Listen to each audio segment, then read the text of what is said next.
right, welcome to the Brand Identity Design Business Podcast. My name is Jason. I am your host for today's show, and you're listening to a business podcast currently on the top 30% most heard business podcast on Spotify.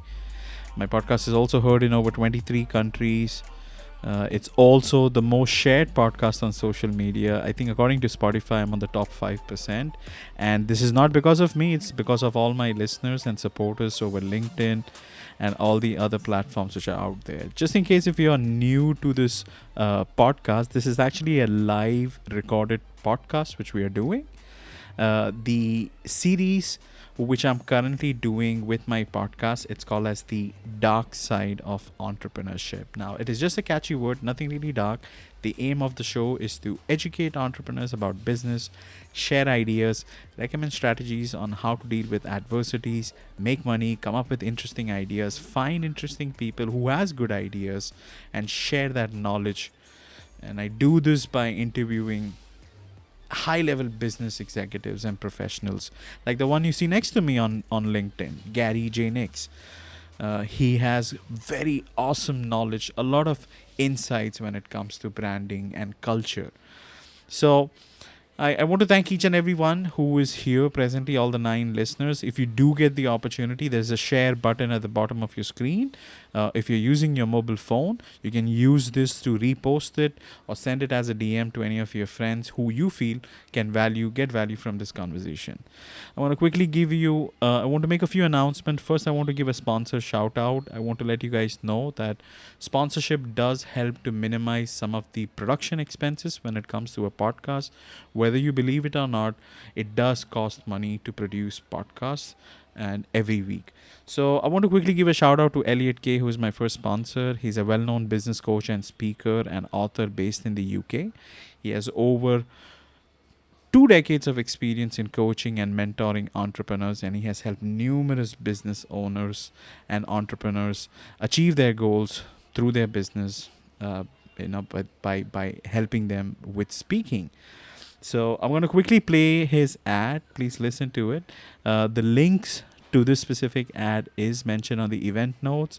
If you're catching the recorded version, you should be able to find it on the show notes. Do you want speaking opportunities delivered to your inbox daily? Do you want to cut out all that time searching for speaking opportunities so you can simply apply and spread your message globally? If you've answered yes to any of those questions, join the Gig Getters Alert service today, where we'll email you speaking opportunities, virtual or live, from across the world so you can apply, you can be seen, you can get paid to speak today. Join the Gig Getters Alert service today so we can support you to not only be a great speaker, but to speak your greatness and spread your message globally. Join us today. So what you heard is an audio from Elliot K, and the service is called as Gig Getters. It's like an email which you receive every day, like an alert. It costs about £9.99 a month and $97 for lifetime. The link is under the description. Please take advantage of it if you want to really build your professional speaking career. I am subscribed to it, so if you like it, please go ahead with it. So I know you guys are here for the juicy side of the conversation. Brands do not create culture, but people do. Now, whether you're a marketer, business owner, or simply curious about the intricate relationship between brand and culture, this podcast episode, I promise you, it was going to be enlightening and thought-provoking. Thank you so much for joining us. We will figure out how brand and people intersect to create the cultural landscape and gain a deeper understanding of the role each play in the process. So I want to formally welcome Gary J. Nix. Gary is a marketing strategist and a design veteran whose experience continues to prove the most important asset in every business is its brand. And as a speaker of intentional culture, Gary breaks down how brands' success stems from that. His work merging from traditional marketing principles with modern marketing techniques signifies the need and understand 2 crucial topics: establishing proper foundation, and evolving as an organization. Furthermore, Gary's perspective has led him to various accolades, including two Midas Award and recognition as a 2020 Innovator by the Advertising Club of New York. Congratulations on that, Gary. That is super cool. And lastly, he serves as an executive board member of the 100 Roses from Concert and Growth. Congratulations once again on that. Initiative and advisory leader in communication agency and bold culture Streamlined. All in all, I have found Gary and his knowledge to be exceptionally cool. And we're going to deep dive and we're going to learn a lot from Gary. So, formally, Gary, I'd like to welcome you. Let's have some drum roll, please. Let's have some drum roll. Welcome, Gary. Welcome. Thank you so much for having me. I'm glad to be here and I'm very happy to have this conversation. Absolutely, absolutely. I'm so thrilled and excited. So let's actually, dissect and get into this conversation right away. I want to actually address and speak about the role of individuals in shaping culture through their interaction with the brand. So my first question is, how do people actively contribute to the creation and evolution of culture, particularly in their interaction with brands? Okay, so to start that conversation, I think we need to first separate the two to actually frame it the way that it needs to be said and also the way it is in realistic terms. The first part is about how people actually create culture. And a lot of that is done just inherently. It is done without any sort of goal to create culture. It's part of who we are, right? It's part of how we communicate. It's part of how we connect. It's part of how we build community, and that is where culture comes from, right? If you think about how culture has been defined by some of the people who have been in this industry, one person who just dropped a book called For the Culture, Dr. Marcus Collins, he's over at Wyden, and he talked about how culture as a system that defines a group of people, right? That's where it kind of starts.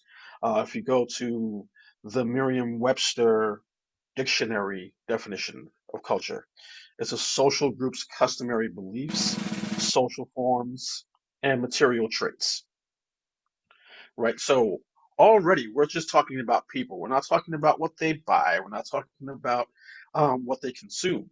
We're literally only talking about people. And that is the foundation by which I have my kind of hypothesis, my axiom that brands do not create culture, but people do. So now if we go to the brand part, brands as businesses, they need to understand their place in it instead of trying to own or take over or colonize culture that they're actually copying to try to get people to buy their product or service.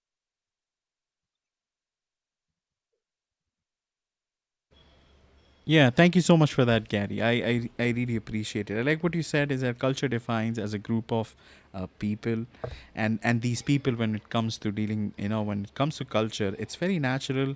It's how we communicate with one another, and I like what you said. The foundation of a brand is this is the foundation. Brands do not create culture, but people do. And I appreciate what you shared here. Let's dissect this. Let's go ahead, even further. So I want to speak. I want you to speak about some strategies which brands can employ to foster an environment where the audience can actively participate in co-creation of a culture. So, in what ways do you think can brands foster that environment that encourages co-creation of a culture with their audience?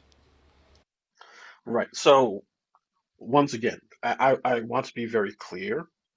It's not about co-creation. Culture is already created by people. In terms of what brands need to understand and then where they need to activate is to one, remember for the business that the people have the power. They have the money. They have the thing that the businesses want. So we start from there. The second part is you have to understand where your product or service fits within the community who you're trying to get to buy that product or service. And a great way in is to understand the culture or the various cultures within the whole community of your target. Okay.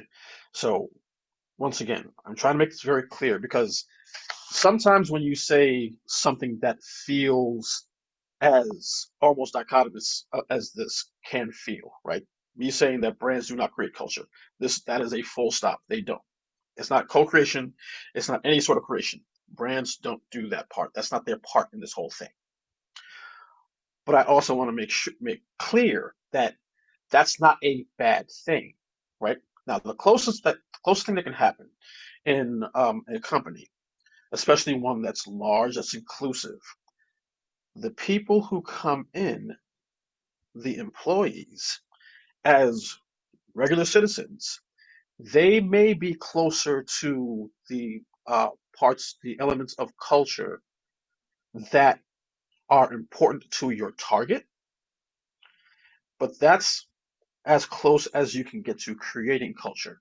Another thing that brands can do is they can go ahead, especially if they're trying to understand their community, understand the cultures of those communities, they may have a higher probability of creating the cultural artifacts, the things that people or customers deem important to the culture. For example, if you take an Air Force One, an Air Jordan, those are cultural artifacts, but a brand can't make that decision.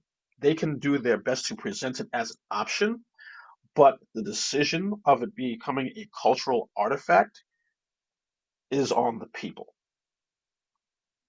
So once again, one of the things that I say to a lot of my clients and a lot of the partners that I work with is as soon as you have a business with a product or service, you are now in the service business because that product or service needs to serve its purpose for the consumer, and also you need to make sure that you're taking care of your consumer in as many ways as possible because that's how you get the consumer to become loyal to your company, right? The whole idea of brand loyalty for a very long time was thought as well, we're here, so they need to be loyal to us. And that's not how loyalty works. It's not how trust works, especially when you understand what the power dynamic is in business and what that means to your company's success or failure. So once again, the relationship is the brand needs to understand who they are to the community, where they fit within the community and the cultures within, and work on best understanding that so they can serve it as best as possible. Because that's how they become contributors to the culture. That's how they're able to help shape the culture.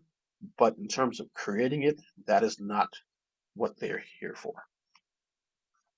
I appreciate you sharing and clarifying that. So culture is already, which exists in the marketplace, not marketplace, but already exists out there.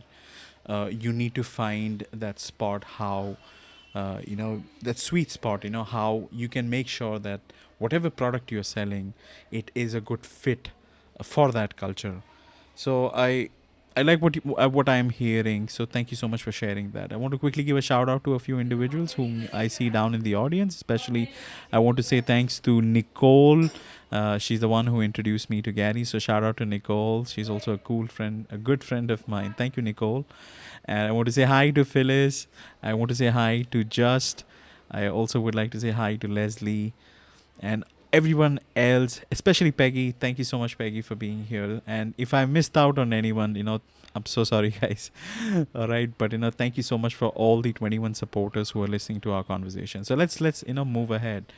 My third question, which I have, it's about boundaries and ethical considerations surrounding a brand's influence on culture? Now, you say the culture already exists, can we influence it? So, is there any particular culture aspect or values that you believe brands should avoid attempting to influence? Because you can't create culture, so can you influence? What do you think about that, and why? Sure. So like I said, brands can help shape culture, right? Because the companies attached to the brands, the business that is attached to the brand, um, is made up of people, right? Now, because of the importance of connectivity and understanding who your audience is, what they feel is most important to their lives as individuals or as members of a specific community and a specific culture,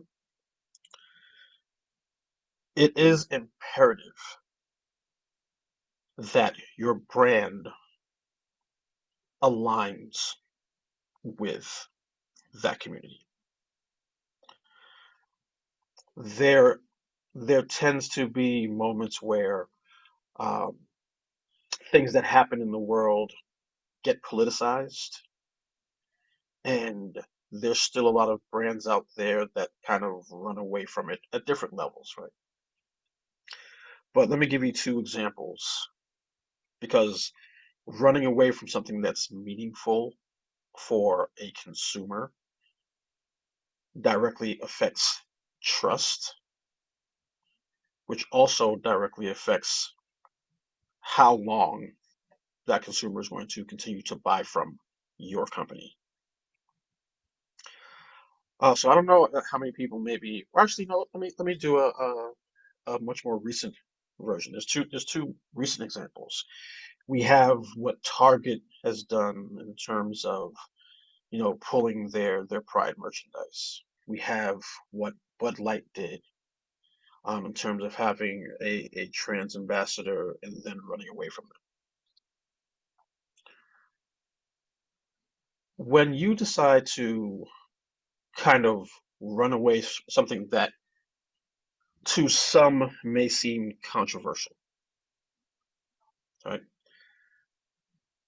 And granted, in these two examples, and really in most examples, the people who are most affected or most directly affected are really people who are just trying to live their lives. They're not trying to bother anyone. They're trying to live their lives as safely as possible. If you step away from those communities or those issues because of some people who are more conservative or less inclusive because of their anger,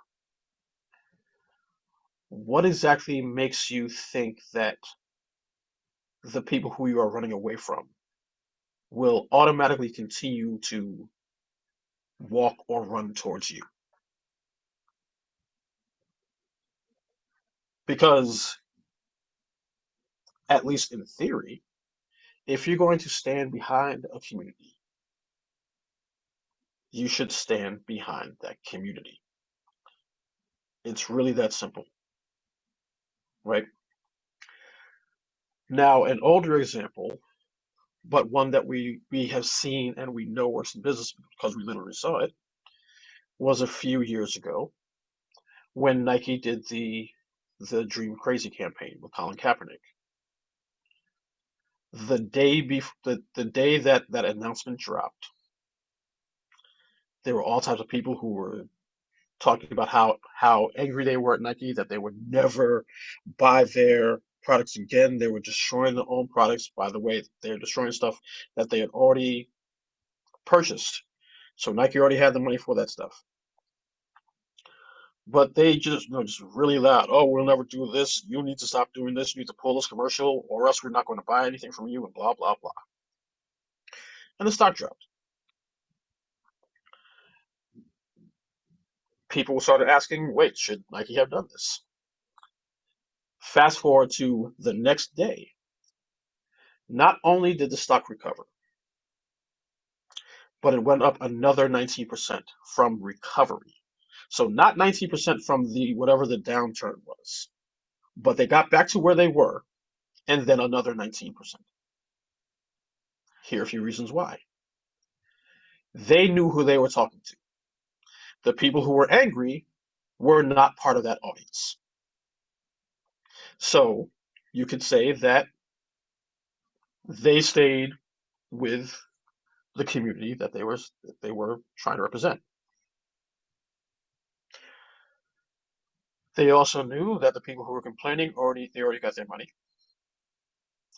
And I'll add, just from someone who worked with Nike for a bit, and from someone with almost 30 years of strategic experience, they also knew that a significant amount, if not the majority of those people who were making those complaints and now destroying their merchandise lived in areas where their favorite sports teams were college teams because they were in areas that they didn't have all the major pro sports.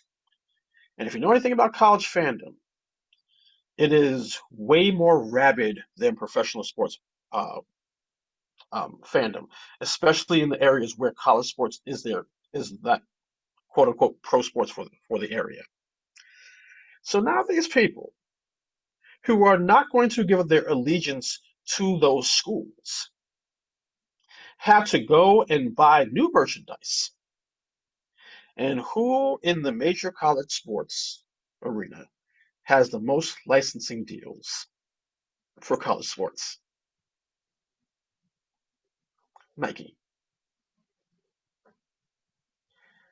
When we think about businesses making money and them being afraid of angering people, there's one altruism that's never going to change. You can never please everybody. It's part of the reason why we create a target so that we can concentrate on who we think will buy from our companies. So they are your priority. Okay. Now, when you're trying to extend that audience, you also need to look at those markets, those segments, and understand who they are and whether it be a good fit for your product or service and your brand.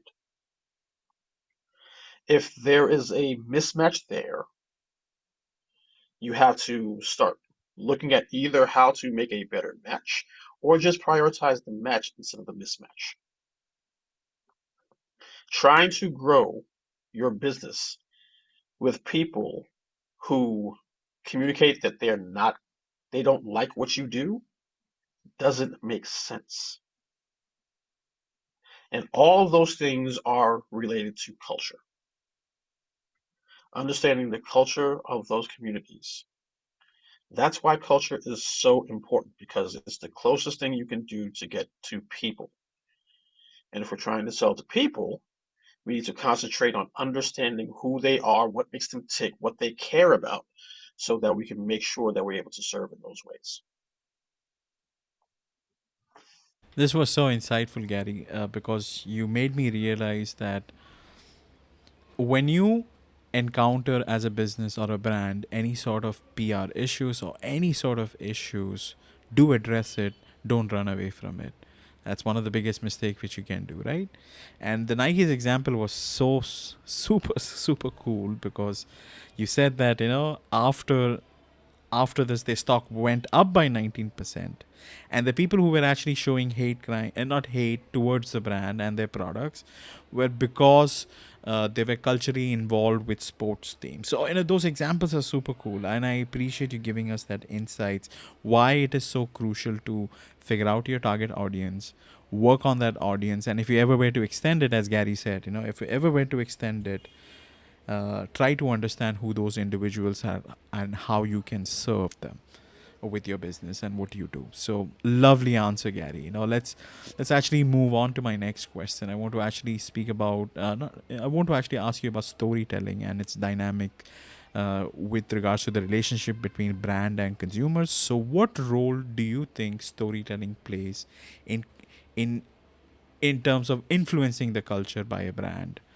and consumers? Can you provide examples or any sort of narratives you feel that have recreated any cultural perception? And I know You said that creating and recreating is not possible, but do you think something has influenced that cultural perception? Yeah. So the best stories have three elements, and this is across the board. All the best stories have all three of these elements. One, they're relatable. Two, they're emotional. And three, they're immersive. The reason why we, or at least one of the reasons why we talk about storytelling so much in this industry is because it's our oldest form of communication. You know, storytelling doesn't mean that what we're saying is made up. It just means that's how we communicate. We tell stories. And if you can relate to something, if it can kind of tug at the heartstrings, and you can feel like you're inside, you're a part of the story, not only that you can relate to it, but you feel like you can be a part of that story. Those levels of connectivity are always going to compel someone to listen and more than likely react, right? Um, Slight sidestep, because this is just something that has it always weighs on me because there's always so much talk about, oh, everyone's attention span has become shorter, you know, and the answer to that issue has been to tell shorter stories, and that is the wrong answer. So because we have so many new options, or so many new stories, and they're coming from everywhere, we have more to parse through, right? So that time constraint, there is definitely an integration between that time constraint and how many stories are being served to us. So the answer is not so much to tell a shorter story, it's to get someone to relate, feel something, and kind of fall in quicker. Because if the answer is to just tell shorter stories, that would mean that no one binge watches anything. That would mean that no one reads books anymore. That would mean no one goes to the movies anymore because all that stuff is long form content, right? You have to compel quicker. And if you can compel quicker, that means you can connect quicker. And that's how you can contribute. That's how you can be involved. You can be an active um, member within culture, right? Um, I'll bring up a Nike example again. It happens to be one of my favorite brands. I mean, I have a pair of Dunks on right now because I grew up in New York, and I've just been a fan of a lot of their products. But if you think about um, Jordans, right? And I recently watched the movie Air, which is about the story of how it happened. When Dolores Jordan was talking to Sonny Vaccaro and talking about, yes, we'll take the deal. However, Michael will need to get a percentage of the revenue.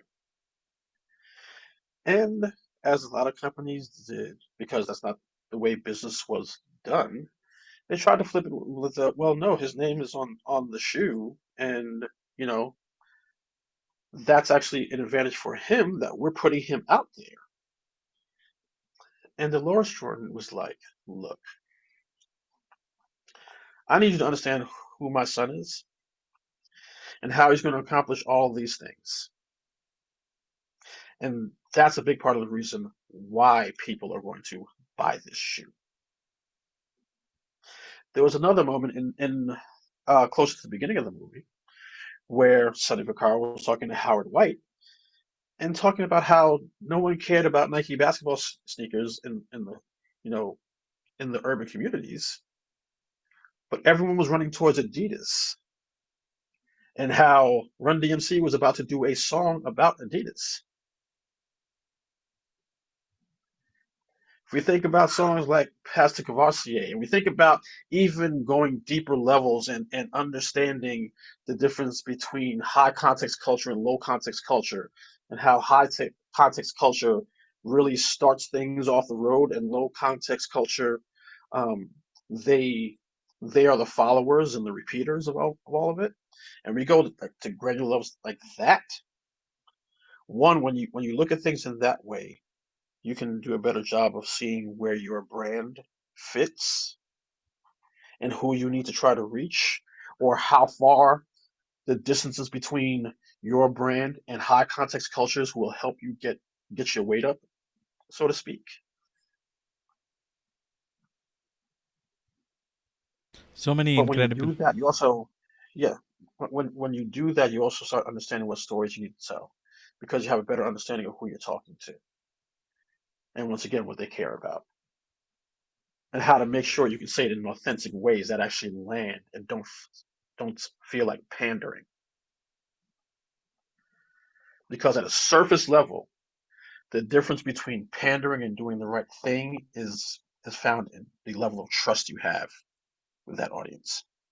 A lot of times, many times, when the first reaction to a company trying to do or saying that they're trying to do the right thing or taking a step in the right direction, and people are like, "Oh, are you pandering or not?" Because they haven't seen you do this before. They don't trust that you actually have a good reason or you have good intent in doing this. But that doesn't mean you stop. Or that doesn't mean you stop telling the stories that need to be told. It means you continue to do so to show and prove that you're trying to do the right thing.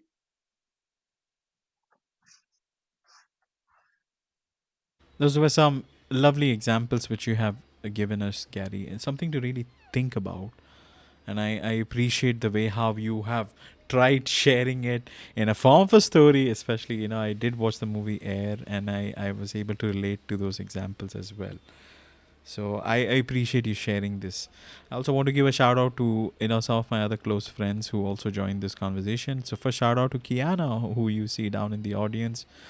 She's my bestie, so thank you so much for her, being here and supporting us. I also want to say thanks to Heather, who is also a big supporter of my show. So thank you so much. And I see Arpit, who has joined, who've been listening to our conversation for quite some time. So he regularly listens to my show. So thank you so much, guys, for your incredible love and support. I see Derek, who is also somebody who has reposted our show, Gary, numerous times on social media, just to help us out. So, Derek, thank you so much. I do see your efforts, and I'm really, really grateful to have you guys, surrounding me. Let's move ahead with this conversation. So, I want to ask about specific industries or sectors, which has a significant impact on influencing culture. So, is there any particular industry or sector where you feel the influence of people in kind of shaping culture, not yeah, in a kind of which is more pronounced? What do you think about that? I think that because you can be dealing with different groups of people, that answer is more subjective than objective, right? Um, Depending on how close your product or service is to something that a specific group feels really passionate about, um, that'll determine what it is. I think that one of the things that we're trying to shake off as an industry, because of the limits that we once had, was we have technology that creates a possibility for us to communicate with people at a more granular level on a regular basis. And I'm using the word communicate because I'm talking about two-way communication, right? Um, when I started was in the 90s, and a lot of the abilities that we have to try to connect with people literally just did not exist. It was a lot of mass communications. It was a lot of companies being able to speak to thousands, millions of people at once with ease, as opposed to groups of people being able to easily mobilize and communicate back with a company with one voice, right? It wasn't impossible, but it was a lot harder for that to happen because the cash flow just wasn't always there, right? Companies always had the cash flow to speak to a lot of people at once. Technology comes through and evens that playing field, right? So now you can say something uh, on Twitter, have it go viral, and now you have this extreme response. Whether it's a good response, whether it's a quote unquote backlash, whether it's just in the middle, but it's still loud, right? So we sometimes try, it feels like sometimes we try to solve problems that have either evolved or gone away. And in terms of trying to figure out how to influence, we have to take it back to the traditional principles, just back to the basics. We're trying to connect with people to try to influence them to buy from us. How do you influence? You create relationships, you earn trust, you continue the communication, and then when you have something to offer, especially something that you know that they want or could need, that influence becomes easier. But the solve is with connecting and understanding the people who we want to buy from us. If the focus is there and building a brand that clearly communicates all of those elements to people, that's where we find the best answers. That's where we find the best ways to build our revenue, to increase our revenue. That's the best way that we're able to um, create brand loyalty. And then from there, that's how we get the word of mouth influence from regular people who will invite other people in. A lot of the things that we're trying to solve for when you look at it structurally is very much the same. It's extremely simplified, but the nuances on how we need to do it, who it is, the best roles to do it, that's where the secret sauce ends up. And try to answer that for even one industry is difficult because you have to understand all of the hurdles, all of the good things about a specific company, all the bad things about a specific company to answer that question.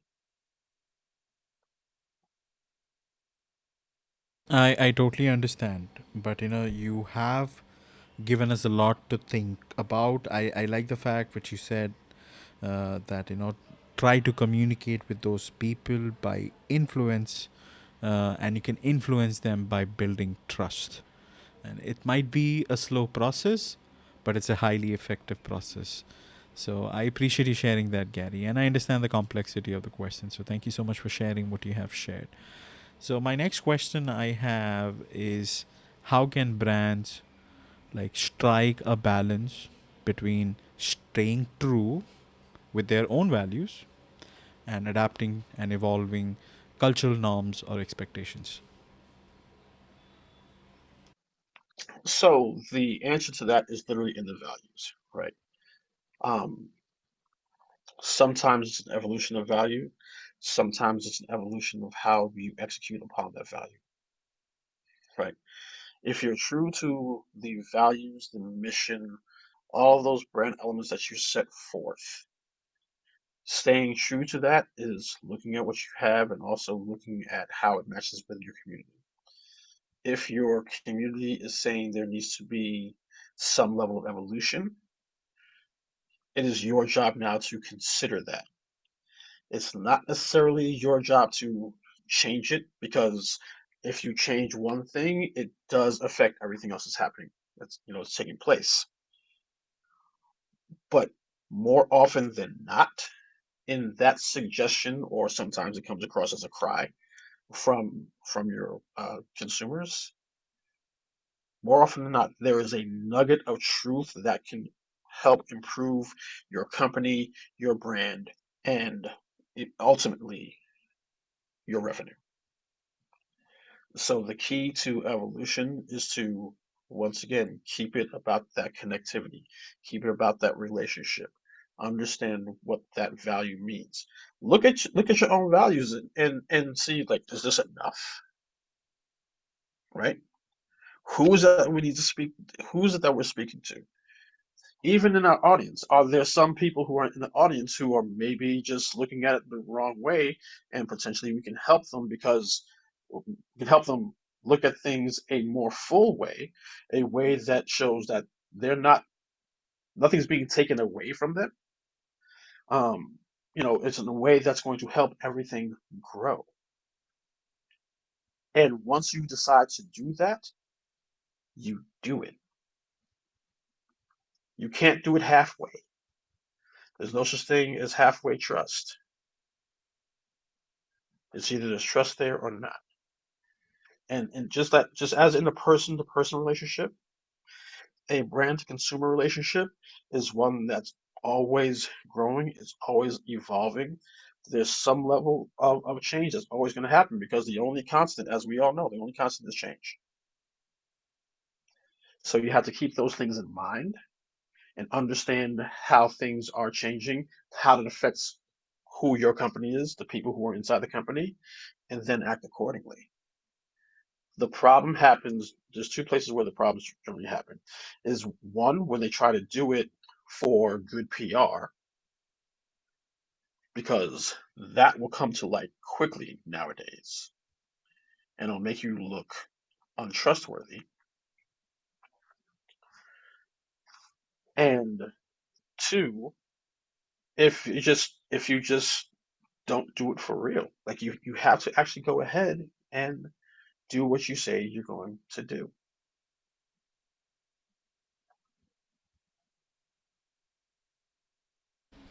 I totally agree. You have to stick to what you're saying, do what you say you're gonna do.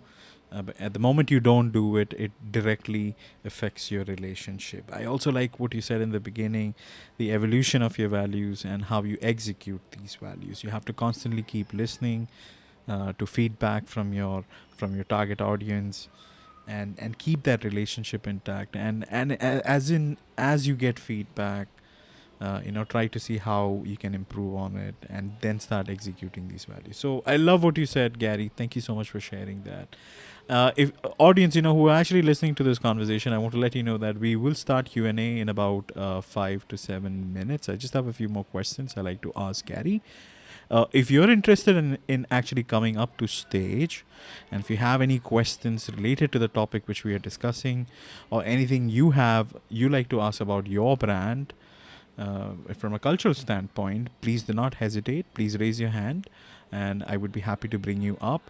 It's a good way to, clarify some of your doubts which you may have in mind. Please take advantage of this as much as you can. So I'm opening up the floor to anybody who is interested in joining the conversation. And while you join the conversation, please stay on mute. While I finish the interview with Gary, and then we'll take a break, and then we'll start Q&A. So my next question, Gary, is about influencers. So I want to ask you about the impact on influencers and user-generated content in influencing cultural trends. Okay, and so can you discuss the role of influencers and user-generated content in shaping or influencing cultural trends, and how can brands effectively collaborate with influencers to create a cultural narrative? Sure. So the first part, it seems pretty simple, but it's I think with the prioritization of speed, it sometimes falls by the wayside. Do not work with an influencer who does not fit your target. That's the first thing. Um, a lot of the mistakes that happen with so-called influencer marketing is a company sees a large audience and says, "Well, we want to get in touch with that audience." That makes sense. I can see the logic behind that. But if that product or service does not match that influencer or the audience, one, the audience isn't going to listen, and two, the influencer can very well lose credibility with their audience. Because remember, the brand has reached out to this influencer to try to get in touch with their audience. So the first thing you got to do is make sure there's a match there. The second part is, while you as a company have a brand to protect, I totally get it. But you can't usurp the influencer's voice. Okay? Once again, you are trying to make way into an existing relationship, and you can't just try to just wedge whatever you want to be said, however you want it said, into that relationship. It starts breaking things down. It's another example of kind of knowing your place in the entire situation, right? Your product or service can be the best thing in the world. It could be the highest rated thing ever. It could win all the awards for performing the best. If a person doesn't care, none of that means anything. So understand the space that you're walking into, understand your position within said space, and figure out how best to serve. Because when you serve, the benefit that you're trying to reap is that revenue. That is a benefit that happens, right? If you do it well, that's the benefit of creating better relationships, revenue. So that's kind of the long and short of it. Yeah, It's really that simple. I like what you said. Like, especially work with influencers, as long as they fit with your target audience you're trying to approach. But, I have heard many business owners, they kind of say, and I know as a designer myself, we want to encourage our clients to know their niche or who they want to sell their services to. It's not about who you get; it's about who you want as a client, right? So many people think that having more and more people, or the product or the message reaching more and more people, makes a lot of sense, and that could be one of the reasons why I feel that's why they are like, my product is for everyone, and I think anybody can take advantage of it. It would be able to serve them, and they might do that. I get your point though, but I've also noticed that. Go ahead, Gary. Yeah, so I just want to add this. Um, what I'm talking about is not a level of exclusivity, right? So what happens sometimes is we try to, in simplifying things, to understand that we look at both ends of the spectrum and we don't look in the middle. This is not about other people who cannot buy, but if it, so, and it's also an old school way of looking at things, right? Before we had all this technology to better reach people, all we could do is get our message out to as many people as possible and hope people would join on that train, right?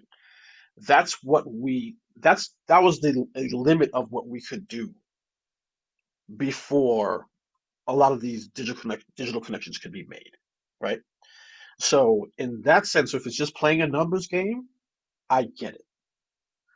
But we don't talk enough about how much money we wasted by not trying to actually talk to people who we think might go ahead and buy from us. Because when you prioritize who actually will rock with you and you get them, now you have money flowing in so that you can try to grow your audience, which you still have to target. It's not about who can access it's not in this conversation, it's not about who can access your product or service. It's about figuring out who wants it.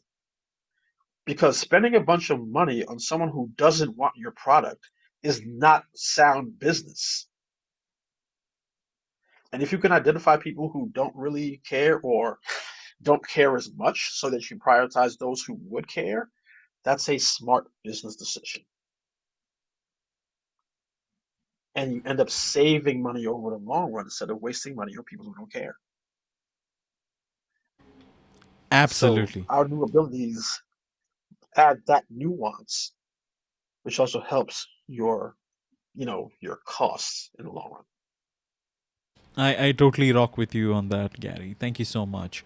Now, guys, if you're listening to this conversation and if you're enjoying what you're hearing, and I know this conversation has a lot of depth and layers and so many things in it. So if you're enjoying, please give us a heart emoji. And not only that, if you feel anybody can get value from this conversation, please share this space on LinkedIn or invite a few friends to join our conversation. That would really mean a lot to us. I see a lot of heart emojis from a lot of people. So thank you so much for that. I want to specifically ask Phyllis, if you do have the time, please join our conversation and ask something to Gary. I would really like to hear. And Phyllis is one of my favorite guests, Gary, because we had such a lovely interview, and she is a strategist, and I really love what she does. So, anyways, let's actually take a break. I'm gonna do a sponsor shout out, and we will start Q&A. In the meantime, if anybody wants to join the stage, you're welcome to raise your hand up. I want to give a special shout out to Jessica because she's there from the beginning of the show. So thank you, Jessica, for your patience. And if you do like to come up, please do not hesitate. All right, so I'm gonna play an ad and hear this out. Do you want to find out how your neurology works? Do you want to understand why you do what you do? Then it's really simple. Just check out yourlifeliveit.com, and there you'll find lots of different ways for you to be able to learn more about you, why you do the things you do, and more importantly, how to change those in a really quick, effective way. We call it unthinkable change. The change that you'll experience with neural coding is fast and it lasts. Don't wait anymore. You get 86,400 seconds every day. Once it's gone, it's gone. We are committed and passionate about helping people create unthinkable change in their lives. We've been doing this since 2008 and literally changed over 41,000 problems, deleted them from the neurology, and then installed a solution that works best for the client. Whether you want to work one-on-one or take one of our award-winning neural coding online courses, take action today. The costs of not doing that are just more days wasted. So connect with us. We're here to help. We're here to help you create unthinkable change that's fast and it lasts. It's your life. Live it.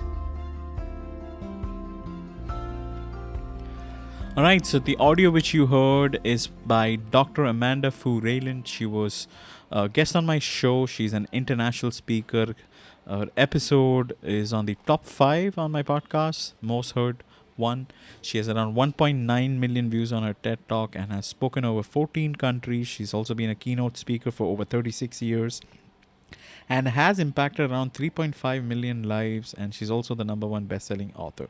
If you do like to get recoded, as you heard in the audio, please book a discovery call with Dr. Amanda. The website is yourlifeliveit.com. It's also on the show notes or the event notes. You should be able to find it. And when you do reach out to her, let me know. Okay, let her know that you heard about her through my show. All right, so let's actually move on. Let's start with Q&A. So I want to welcome Miranda to the stage. I just want to let you know that we are recording this conversation. So by being here, you're giving us consent to move ahead. So Miranda, how are you?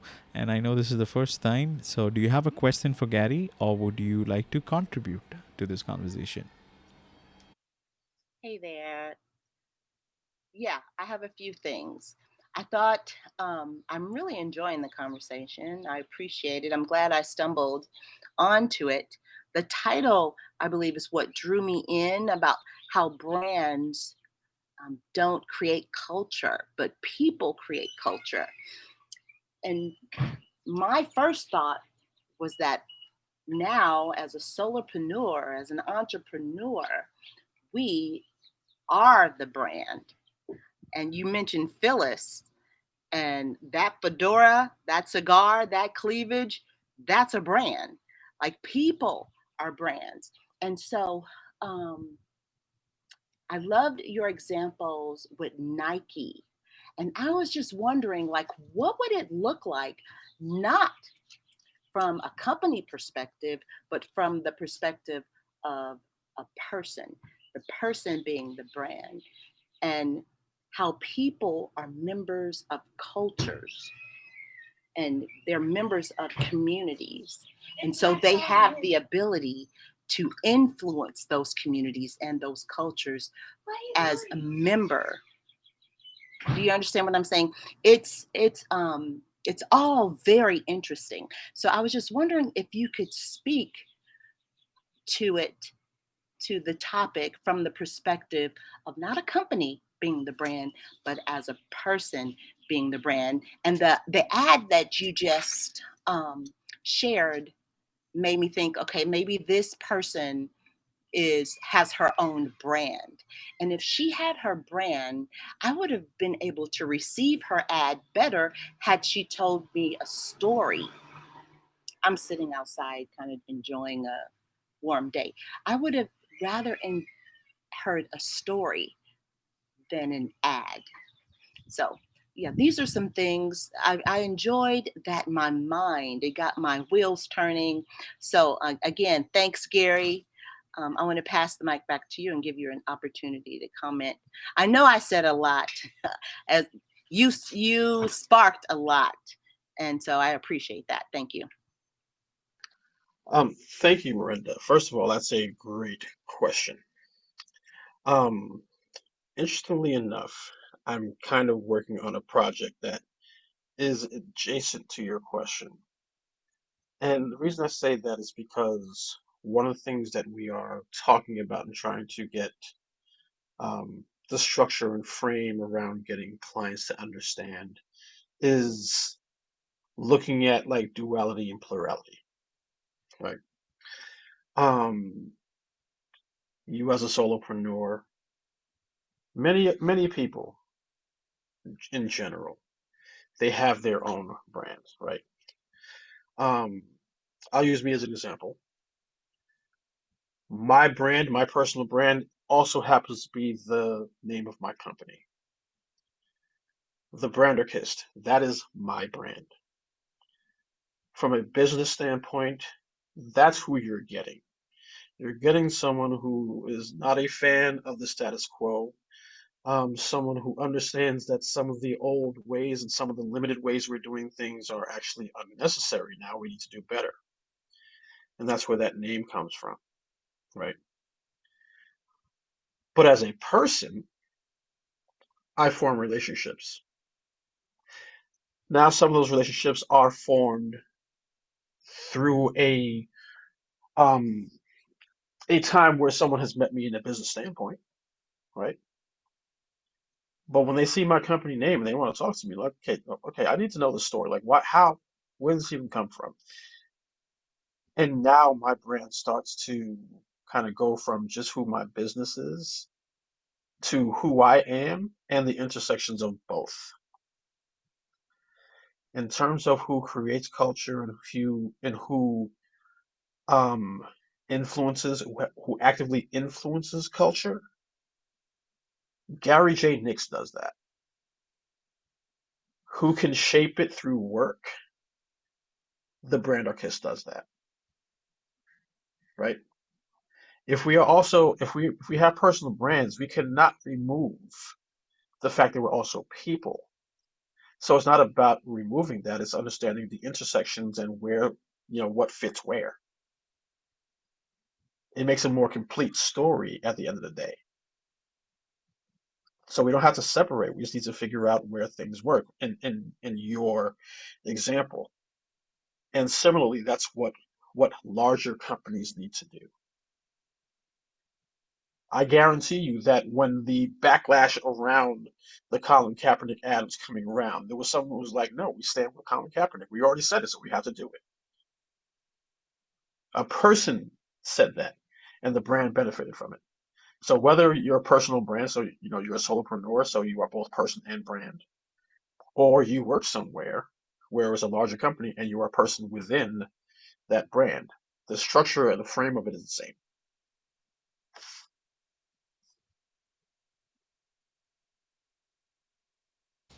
All right. Miranda, if you'd like to ask a follow up question, please do not hesitate. You can ask.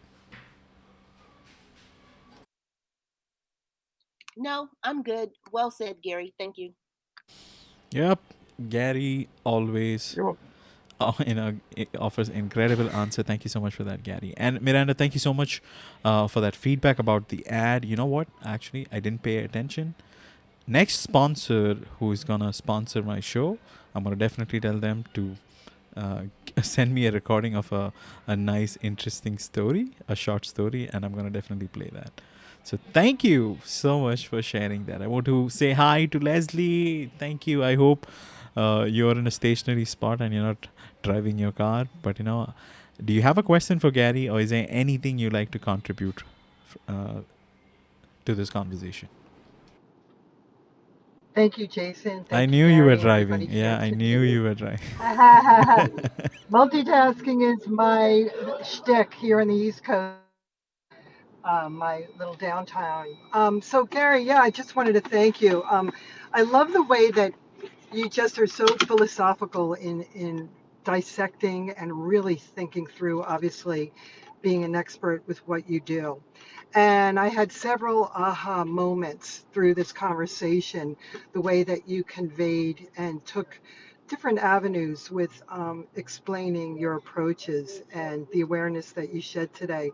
And it was very interesting because as I kind of had my like, wow, my story is really how I have grown and evolved and all that I've done to bring to the table with my equestrian background and relaying that to corporate work environment.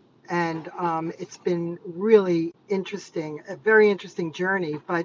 Um, but it took me about 3 years to figure out, okay, who am I calling out to, or who is going to want to really resonate with me? And it's the background and my just journey in life.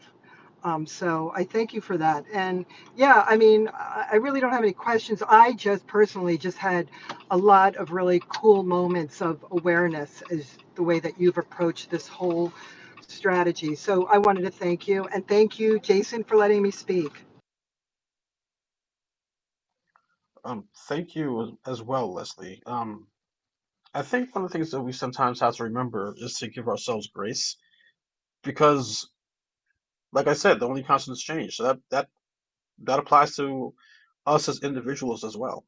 You know, there's a lot of things that have changed about me throughout my nearly 50 years of life.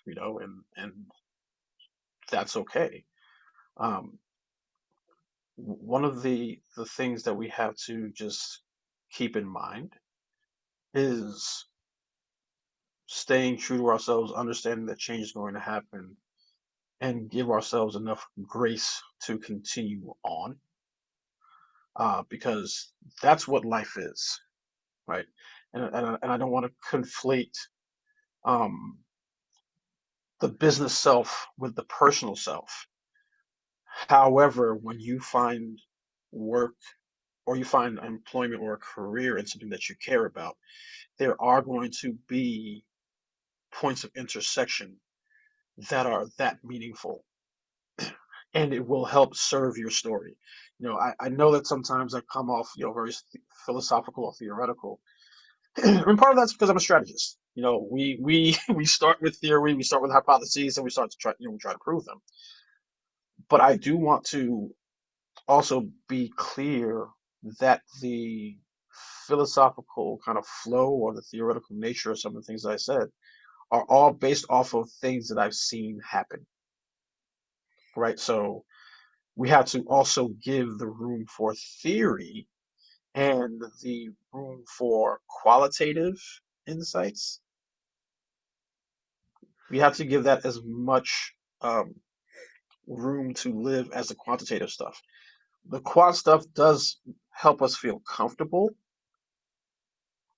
but data by itself can mean anything, which then says it means nothing. If you can't put a qualitative insight on top of a quantitative data point, it's not going to be helpful, right? Um, and sometimes quant is hard if you don't have the data for a specific situation. But you can still theoretically say, okay, well, we know this. We know there's studies that if you do this and this, you improve on average by 30 something percent or whatever the case may be. When you're basing your theory and your philosophy off of stuff like that, it holds the weight necessary to push you towards the necessary change.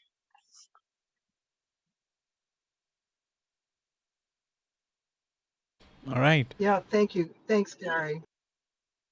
I appreciate you being here, Leslie. She's a regular contributor to my show and also an incredible good friend of mine. So thank you so much for being here. I want to give a shout out to Phyllis. Thank you for being here and for joining the stage. How are you? So nice to see What's you. up, baby? How are you, sweetie?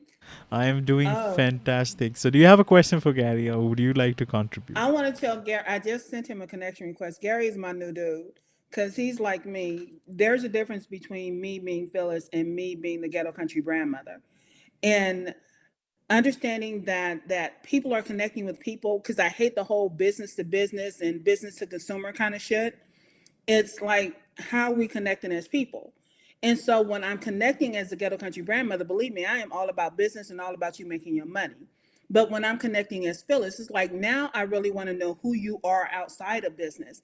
And when he talks about creating culture and how it's like it's people that do that, then it's oh that I promise you that made my heart sing a little bit. It really did. Because we need to get back to the humanity of all of this. Because even if you have a business with 10 employees, if there is a person within your business that, you know what, I only want to deal with them, that person represents the culture of your business.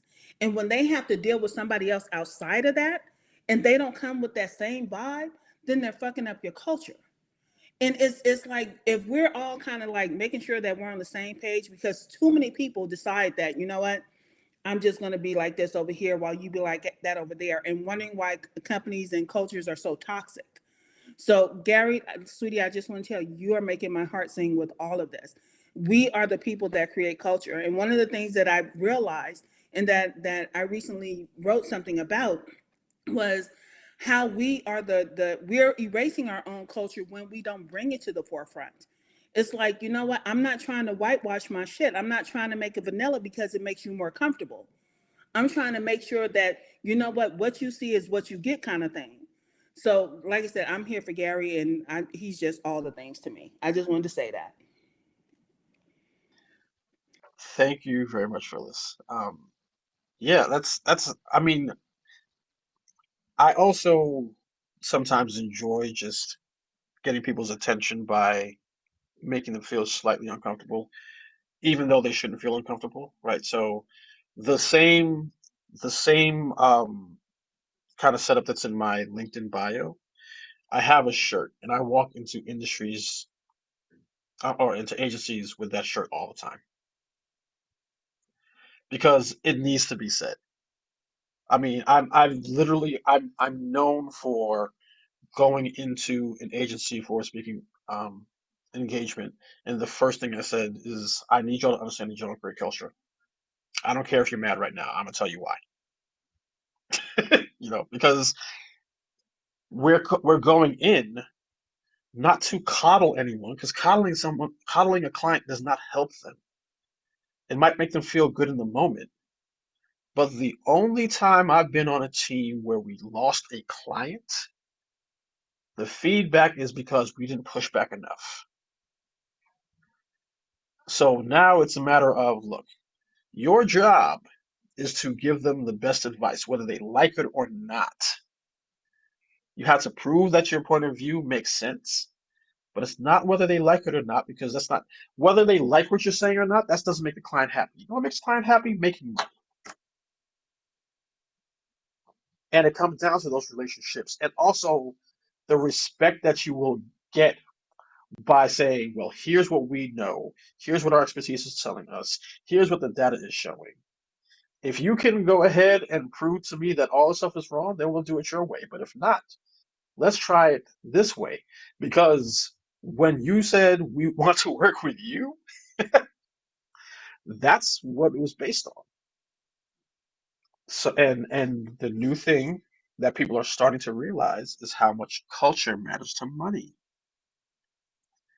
Because we have all of the examples.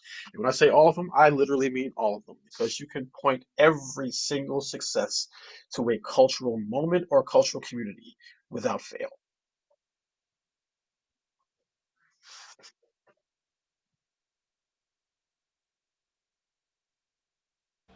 Awesome, awesome. Philip, would you like to ask anything as a follow up, or would you like to contribute to something which just Gary said right now before we move on? No, sweetheart, I can. There, Gary has said enough. I don't think I need to add to it, amend to it, or whatever. These are important conversations, especially with more people leaning into personal branding. It's like I don't subscribe to the "you are your brand." Phyllis is not a brand. There is no price tag on my ass. But the culture I build around this, my clients are my brand babies. I have people that call. I have a person that I've never worked with. He calls himself my grandson, and it's because of the culture that I create around Grandma's house. So it's like I said, I didn't have shit to add, but evidently I added shit. Like I said, these are important conversations as we move forward and as we build our businesses that alleviate some of the toxic shit that we're seeing. It's like, even with the whole DEI, I think DEI comes down to a matter of respect. Respect my culture, because this is what I'm coming to you with, because this is where I'm comfortable. It's not meant to make you uncomfortable. It's meant to, for this is how I can most powerfully serve you. But when you try to make me like dial it back because you're uncomfortable, then you're not going to get the best part of me. So, like I said, this I'm done. I'm done. I'm gonna shut up. Alright, whoever is on stage, please continue to be on stage because it's time for rapid fire questions. Alright, so if you've been on the show regularly, I have a few questions I like to ask Gary and one common question for everyone on stage. Alright, this is how we get to know the humanistic side of Gary, the guy who is behind the microphone, who Gary is exactly. So the first thing which I like to ask, I know Gary, you're a big New York Yankees fan. So if New York Yankees were on a reality TV show, which player do you think would be the most entertaining to watch? Ooh, that's a really tough question because in general, I can't stand reality TV. But let's see, on the current roster, um, so on the current roster, I know that everyone would want to see what Aaron Judge's life would look like. In the same way that back in the days, everyone would be watching for Derek Jeter without fail. That I do know. Um, I think though on the roster, people might be even more interested in seeing Anthony Volpe, a rookie who kind of grew up in this area and just got thrown in as a Yankee, he grew up a Yankee fan. He grew up in in the area, and now he's a Yankee. And Harrison Bader, because he just seems to be the one who would just do the most. Those are my answers for that. Lovely. Thank you so much for sharing that, Gary. Okay, now I know you like this song a lot, okay? So I'm just gonna play the song, just a few seconds. Yeah, yeah. One more time, one last number. Sean Don, where you at, nigga? It's the future right here, man. We starting it right now. Let's get it going. Big poop. My attitude real shitty. Temper short. My mind cluttered like the streets of New York. I ain't trying to take an L cause I casually fought. This shit real serious, not casual sport. Let time fly by as I pen these thoughts. And I'm speeding through. All right, so you know the song, right? So my question is, if this song, and just in case if you guys are wondering what's the name of the song, is "We Got Now" by Little Brother. If this were to go like a remix, what music genres or instruments would you personally incorporate to create a mind-blowing fusion? And guys, I'm asking you this question is because if you don't know, Gary's also been a DJ, is into music. So tell me.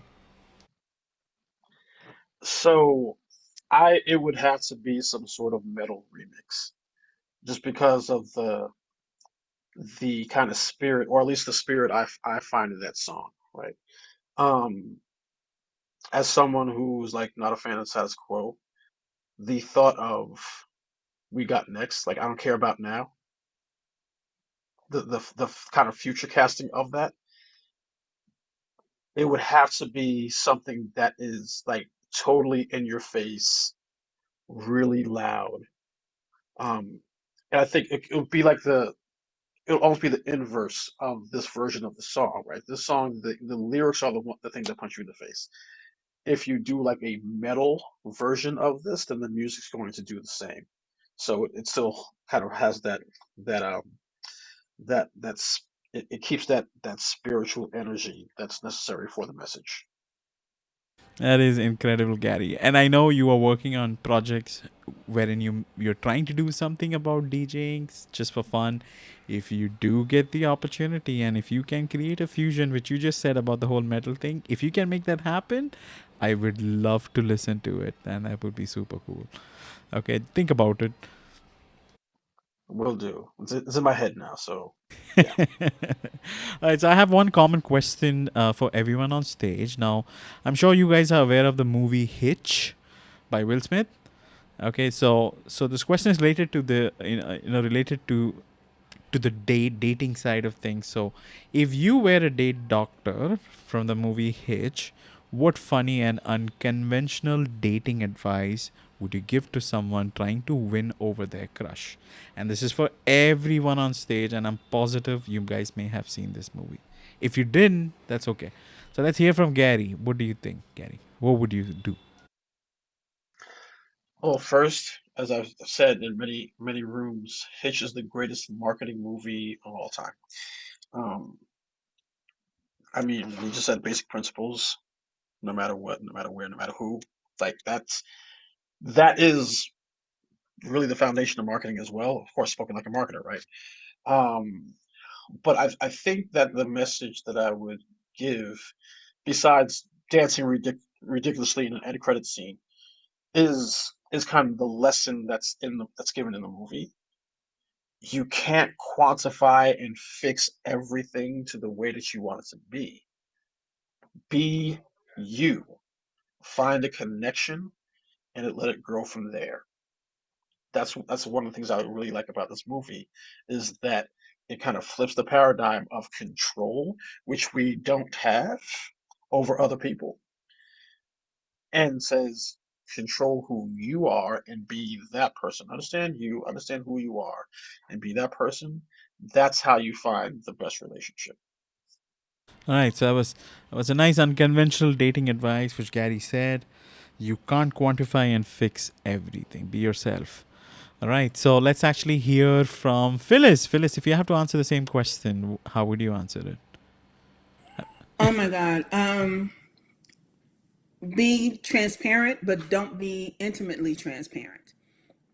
And that I mean, like, speak your truth, but you don't have to give all the little dirty details.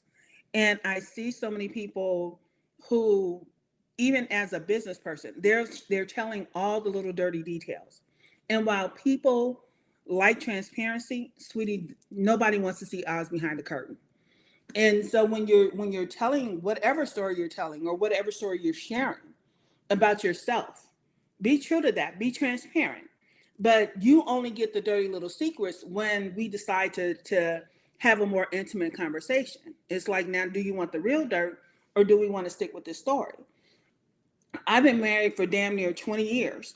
And the one thing that I've always been with my husband is honest. And I'm like, is there anything that this dude does not know about me? And I only realized that there may be one or two things that he just does not need to know, even after 20 years. But all of my dirty little secrets, it's not that it's a secret. But if he asks me, sweetie, I'm gonna tell you because you're the one I trust. I trust you not to leave me. I trust you not to judge me. I trust you not to do anything. And to give you an example, My husband and I, we met when, because I had a practice marriage, so he's my second marriage. But we met when I think I was like late 30s. But anyway, when the more intimate our conversations became, the more we realized we hung out in some of the same circles, we knew some of the same people, we did all the things because we was both like, we had our whole days, we did our thing. And so we ran into a mutual friend that we didn't know was a mutual friend, and we got back in the car after having a conversation with him. And my husband, he wasn't my husband at the time, he said, but he asked me, are you sure we haven't slept together? I turned to him and said, baby, I do not know. Because that was the life that we had. It wasn't the life that we were building together, but it was like, you know what? It just is what it is. There was no judgment. There was no fear in answering honestly. So it's like, you know what? Be transparent, but you don't have to put all your dirty secrets out there in the world. So that would be my dating advice. Don't put your dating, don't put all the things out there. Keep something to yourself. Yeah, great advice. Let's hear from Leslie. So, Leslie, would you like me to repeat the question? Well, I think, well, I'll just give you my advice. The first thing that popped up in my mind was being married, going on 28 years, 3 boys later, is you can't change people. So going into a relationship or finding that person, sometimes actually step out of your comfort zone and don't always think that the person that you think is going to be the quote unquote perfect match for you might not be. But just remember, you can't change people. So that is my words of wisdom in my 50 plus years of being on this planet. How's that? Yeah, yeah, that is super cool. You can't change people. Okay, we are still, we're running short of time, so I want to quickly go to Miranda. Miranda, the question I was asking is that if you were a date doctor from the movie Hitch by Will Smith, what funny or unconventional dating advice would you give to someone trying to win over their crush? Let's hear from Miranda. If you're available, please unmute. Okay, let's hear from you quickly. Yeah, I think I got Wi-Fi now. Yeah, I like to be educated and entertained. Anytime those two can be combined, like laughter and information, it's really attractive. And so that's what I would encourage someone to do. Like, stay in your genre, stay in your area of expertise, but share something that's educational as well as entertaining, a story perhaps, a story, something memorable that could certainly make the first date more fun, educating, and entertaining. That's all I have. Thanks. Educating and entertaining. Lovely answer, Miranda. So, guys, just in case if you guys just joined the conversation, or if you're just listening midway, and if you're wondering why are we not speaking about the topic, because the interview is kind of done and we would be wrapping up the session slowly. So if you're listening midway, do not worry, I would have the podcast episode uploaded on most audio-based broadcasting platforms today in a couple of hours, and you should be able to listen to the whole interview by Gary. I would highly encourage people to give a thumbs up to Gary. Please give him a follow because this guy definitely deserves it, and everyone else on stage, including myself, please give them a follow. I sincerely appreciate your courage for coming on stage and making this show a complete blast. Now, Gary, I want to give you the mic, and could you tell us, do you have any sort of events, promotion, anything you like to promote on my show about your brand and your company? Sure. First of all, thank you for the invitation. This is a great conversation that we had today. Um, the two things, I guess, one, please feel free to reach out to me. I'm very easy to find here on LinkedIn, just Gary J. Nix. I still exist on Twitter, even though I'm not nearly as active at the moment. But I'm there at Mr. McFly. That's MR_McFly. You can connect with me on Instagram, just at the Brandarchist. Just all one word, as you can see in the cover art. And reach out to me if you want the quick paper that I did on culture. I think it gives people a good enough idea on how to look at things and what to look for. And then conversations can come out of that. So I'm always open for great conversations. So reach out and let's talk.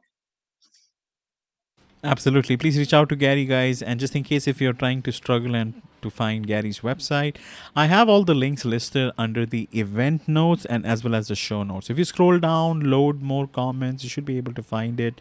Guest website and social profile. I have his website, LinkedIn, and Instagram. Please reach out to him. He's exceptionally well educated. He knows his thing. I would not actually promote anybody who I'm not confident about. So I know Gary is the real deal. He is fire, guys. So thank you so much, Gary, for being here. I want to quickly give a shout out, not shout out, but educate you about the next week's show. My show goes live stream in an audio format every Wednesday at 12 Eastern Standard Time. So my next show is about unleashing the power of change in small businesses with Natalie Haywood Smith. The event notes has details about the next show. So if you want to RSVP, please go and RSVP. You would have 3 links. One is for video stream for YouTube and LinkedIn, and the third one would be audio event. You can join whichever stream you like. The benefit for joining the audio event is that you can come up on stage and have this interaction how you see we had today. On that note, I wanted to personally thank each and everyone who joined this conversation and made it a huge success. You guys take care of yourself. Have a lovely morning, evening, wherever you are in the world. And once again, shout out and much love to you, my brother Gary. Thank you so much for making this a huge success. You are incredibly awesome. Thank you again.